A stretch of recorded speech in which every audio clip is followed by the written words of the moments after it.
존경하는 대구 시민 여러분, 대구 시민 여러분께 제가 문제 하나를 내겠습니다. 일제 법정에서 변론을 너무도 잘하여 수많은 애국지사와 애국청년의 목숨을 구한 분이 누구인 줄 아십니까? 우리 마을과 그를 사수하는 언어 독립운동인 한국운동에 참여하였다가 조선어 학회 사건에 연루되어 해수로 4년 동안 함흥 감옥에 갇혔다가 해방 직전에 풀려난 분이 누구인 줄 아십니까? 일제 시기 고학생들이 만든 단체인 가로 독자는 뜻을 가진 단체입니다. 이 단체도 독립운동을 했습니다. 이 단체가 갈독회라는 단체입니다. 이 갈독회를 위해 서울 동숭동에 기숙사를 마련하여 무려 6,500여 명에게 배움의 길을 열어준 분이 누구인 줄 아십니까?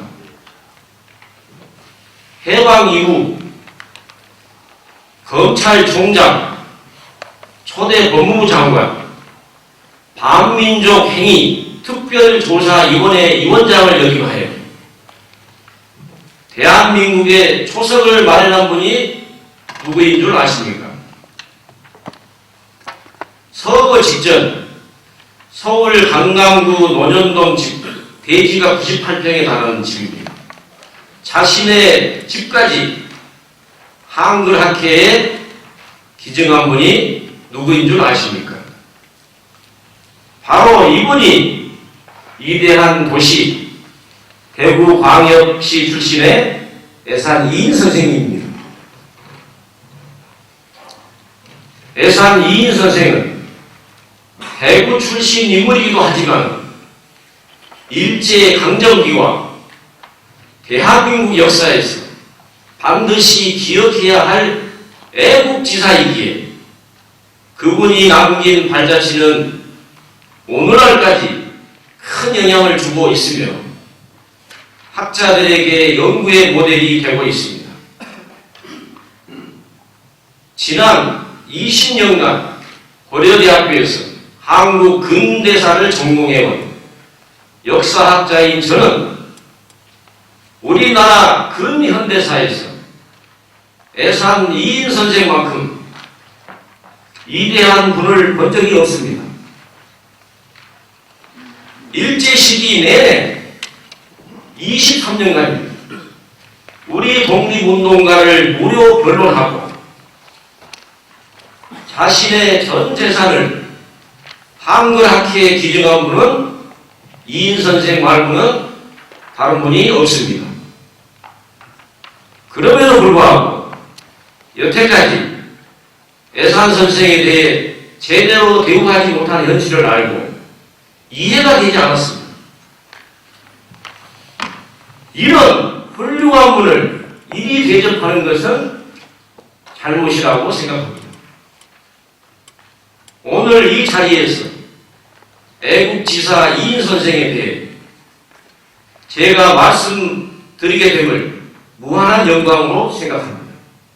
그럼 이인 선생이 남긴 위대한 업적에 대해 간략히 말씀드리겠습니다. 이인 선생은 크게 세 분야에서 활동했습니다. 첫째로 나라 없는 시기 항일 변론을 통한 독립투쟁, 그 다음 둘째로 조선어 학회를 후원한 항일투쟁, 그리고 셋째로 대한민국의 건국 토대를 마련한 애국운동을 전개하였습니다.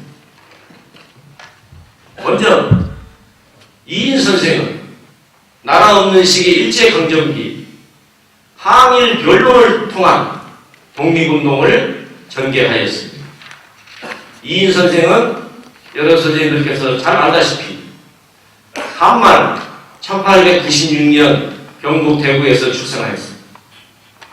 대구 생가의 방벽에는 아버지 이종영 선생이 다음과 같은 글을 써놨습니다. 이탈리아의 새 영웅을 본받고 제비나 참새처럼 내 한 몸만의 편안함을 깨하지 말라 라는 가훈이 적혀 있었습니다.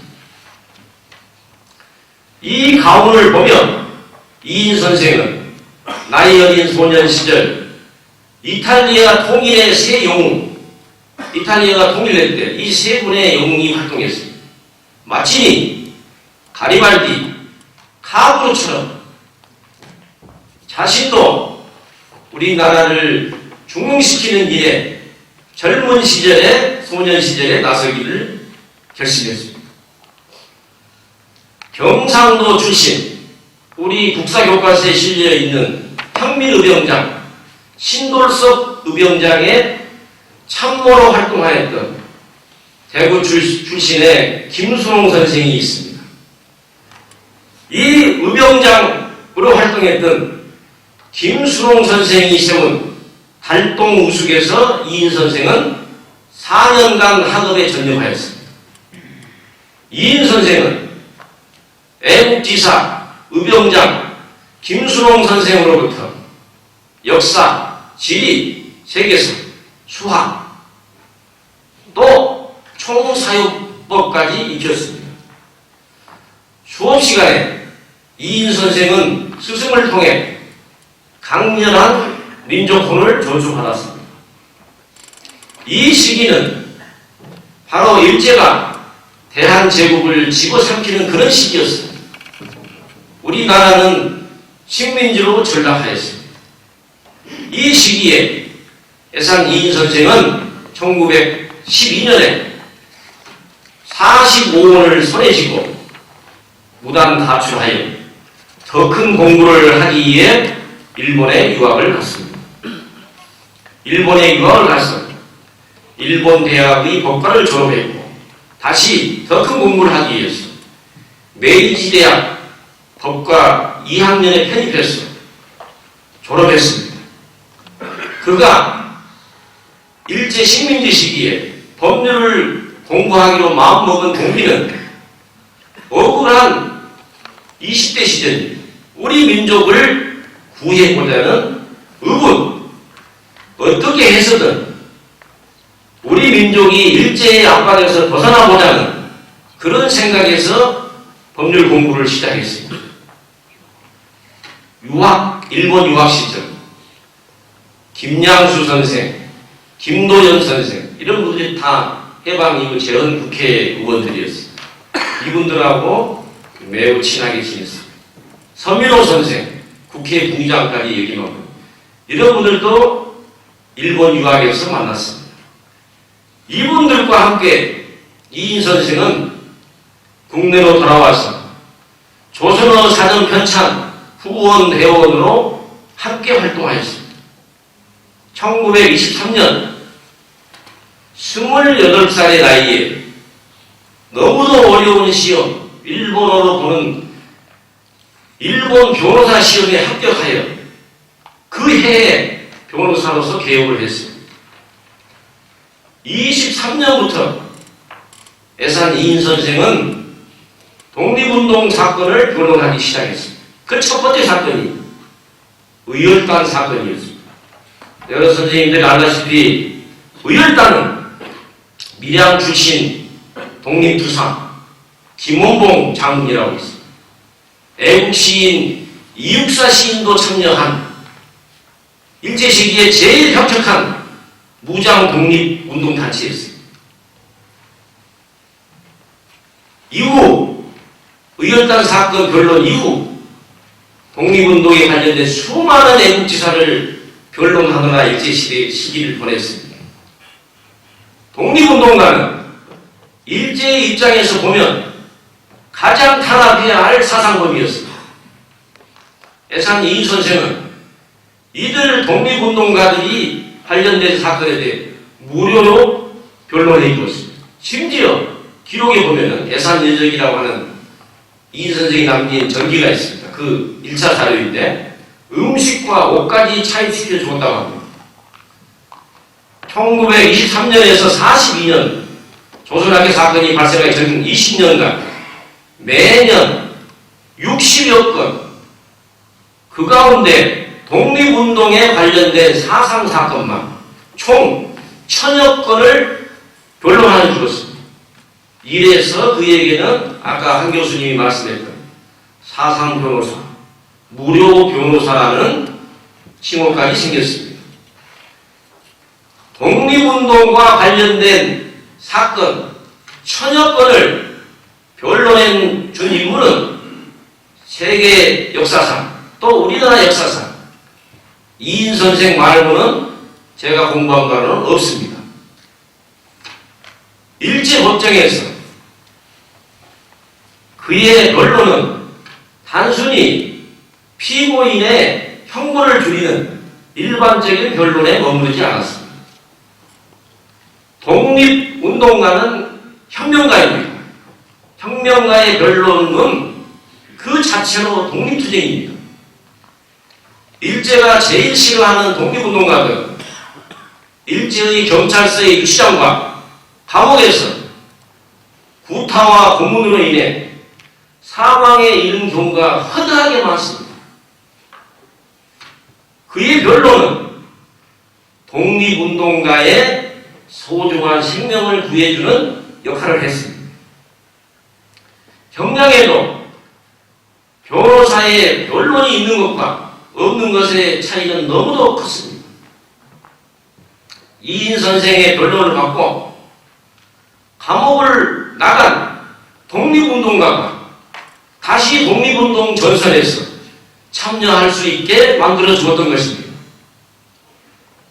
그의 항일 변론은 일제 법정과 신문과 잡지를 이용해서 민족의식을 고취하고 민족혁명을 촉구하는 역할을 또 했습니다.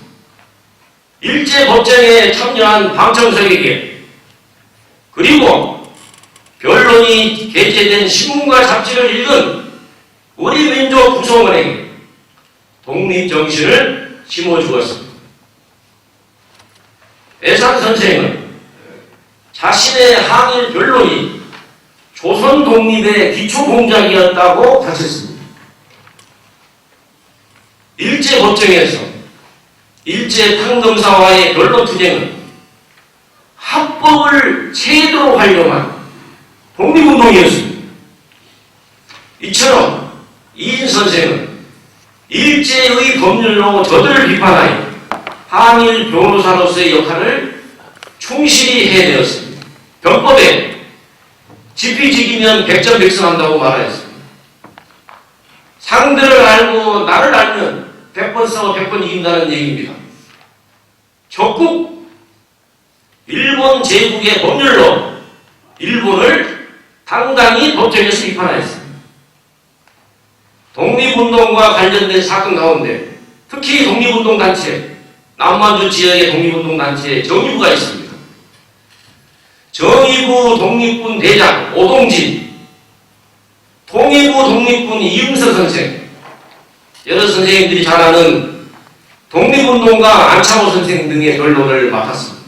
이외에도 고려혁명당 사건, 수원 고등독립학교 흥농사 사건, 1929년 3.1운동 이후 최대 독립운동 5만 명이 참여했던 광주학생운동, 창원 소작쟁이 사건, 원산 총파업 사건, 형평사 사건 등 수많은 사건을 무료 변론하였습니다. 항일 변론 때문에 이인 선생도 일제의 탄압으로부터 벗어날 수 없었습니다. 1927년 고려혁명당 사건에서 그 사건 변론에서 아까 한 교수님이 말씀했던 이인 선생이 뭐라고 애놈들 판정에서 재판장에서 변론했느냐, 일본이 동양평화라는 미명하에 한국을 합병하였으나 저들의 식민정책은 양두구입과 흡사하다라고 말하였습니다. 그러자 일본인 재판장은 그의 변론을 중지시켰습니다. 사실 일제의 통치는 양두구입의 정치였습니다. 양도구역은 양의 머리를 내어놓고 실제로는 개고기를 판다는 뜻입니다. 일본 놈들은 조선을 발전시키고자 조선을 병합하였다고 말하였습니다. 그러나 실제는 자신들의 이익을 위해, 자기들의 수탈을 위해 우리 민족을 철저하게 수탈하는 정책으로 일관하였습니다. 이런 일제의 못된 통치를 이인 선생이 법정에서 비판한 것은 이인 선생의 용기가 참으로 대단하였다고 볼 수 있겠습니다. 광주 학생 연로대 1929년입니다. 이분이 직접 유치장에 찾아갔습니다. 수백 명의 학생들을 집단으로 상담하면서 그 일제의 악랄한 식민지 하에서 뭐라고 학생들이 얘기했냐면, 학생 여러분, 이 정신과 이 기백을 길이 잊지 맙시다. 이렇게 학생들을 격려했다고 합니다. 이 말을 들은 애농관리가 그 말이 무슨 뜻을 가지고 있느냐 이렇게 대받아 질문을 해서 그런 말을 하면 안 된다. 또 형무소 관리가 지적을 했다. 1930년 수원 고등농림학교 학생들의 형동사 사건을 변론할 때 아까 한 교수님이 이 부분에 대해서는 설명을 했습니다. 애산 이인 선생은 일본이 한민족을 노예시하고 차별하니까 일본에 대해 학생들의 감정이 악화된 거 아니냐. 인간이라고 하는 것은 결박을 당하였을 때는 자유와 독립, 해방을 요구하는 것이다.